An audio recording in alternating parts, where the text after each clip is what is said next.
অভিযোগ নয় তো সত্যি ঘটনা। পুলিশ গার্ড দেখাতে পারছে না সেটা আলাদা কথা, আর কোনো একটা দুর্নীতি, একটা চুরি, একটা ধর্ষণের ঘটনা ঘটবে আর তার পিছনে তৃণমূলের নাম থাকবে না, পশ্চিমবঙ্গে আজ এটাই অবাক করা বিষয়। যে নেতার বিরুদ্ধে ধর্ষণের অভিযোগ, সেই নেতাকে কিন্তু আজকে ইতিমধ্যেই তৃণমূল কংগ্রেসের জেলা পার্টি যারা রয়েছেন তারা সাংবাদিক বৈঠক করে তাকে 6 বছরের জন্য দল থেকে সাসপেন্ড করে দিয়েছে।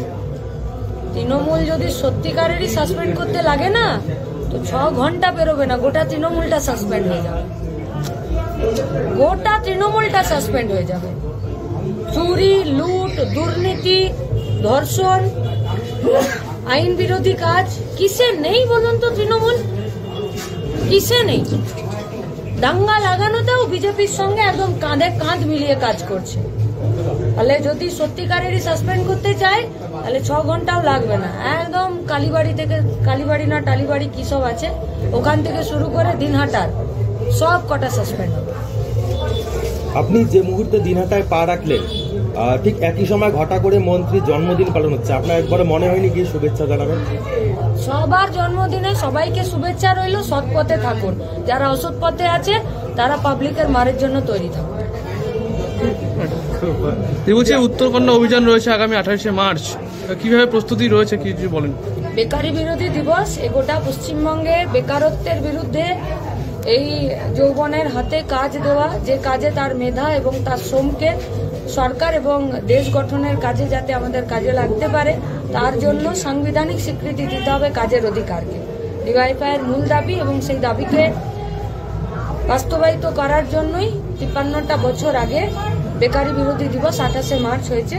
এবারে আমরা উত্তরের সবকটা জেলাকে নিয়ে, যেমন উত্তরকন্যায় যাব, নির্দিষ্ট জমি, স্বাস্থ্য, শিক্ষা, পরিযায়ী শ্রমিক এবং নেশার কবল থেকে গোটা পশ্চিমবঙ্গকে বাঁচাতে এবং বেকারের হাতে কাজ দেওয়ার জন্য, ঠিক একইভাবে গোটা রাজ্যের আরও বাকি জেলাগুলোও এই বেকারি বিরোধী দিবসে তারা কাজের দাবিতে, স্থায়ী কাজের দাবিতে, বিভাজনের বিরুদ্ধে, দুর্নীতির বিরুদ্ধে তারা এই কর্মসূচি আন্দোলন আকারেই করবে, সাধারণ মানুষের কাছে এই দুটো সরকারের মুখোশ খুলে দেওয়ার জন্য। নির্যাতিতার পরিবারের সঙ্গে কথা বলবেন? আমরা কথাও বলতে চাই, গোটা রাজ্যের সাধারণ মানুষকে বলতে চাই, যেখানে এই ধরনের ঘটনা ঘটছে তাদের পাশে থাকুন, একদম মাথা উঁচু করে থাকুন আর সততার সাথে ন্যায়ের পক্ষে অন্যায়ের বিরুদ্ধে লড়ে যান। নির্যাতিতার পরিবার, বিশেষ করে তার বাবা এবং তার মায়ের অভিযোগ, যেদিন ঘটনা অভিযোগ করেছিল তারা, সেদিন রাতেই পুলিশ অভিযুক্তকে গ্রেপ্তার করে, অথচ সকালবেলা অভিযুক্ত নাকি থানা থেকে পালিয়ে যায়, এমনটাই অভিযোগ। তাহলে তো এবারে পুলিশ মন্ত্রীকে থানাকে সাসপেন্ড করতে হবে। কত সাসপেন্ড করবেন বলুন তো?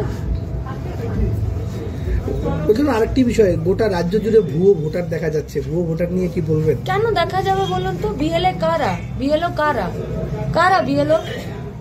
সরকারের প্রশাসনের লোক, তাই তো? একটা গরিব মানুষকে বলুন তো, একটা ভোটার লিস্টে নাম উঠানোর জন্য কতবার দৌড়াতে হয়, আর সেখানে বিনা ডকুমেন্টসে কি করে নাম উঠে যাচ্ছে? তাহলে ভুয়ো ভোটার না চেঁচিয়ে ডিএম, এসডিও আর বিএলওরা বসেই নিয়েই তো সব কাজ করতে পারে। বজ্র আটুনি আর ফসকা গেরো করে বাইরে ঢোল বাজিয়ে লাভ নেই, কাজের কাজ করে দেখান।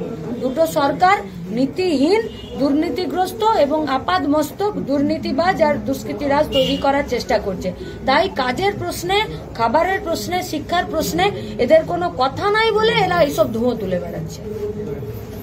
মুখ্যমন্ত্রীও বলেছিলেন কলেজটি হবে, কিন্তু পরবর্তীকালে তিনি 180 ডিগ্রি ঘুরে যান, কি বলবেন এই বিষয়ে?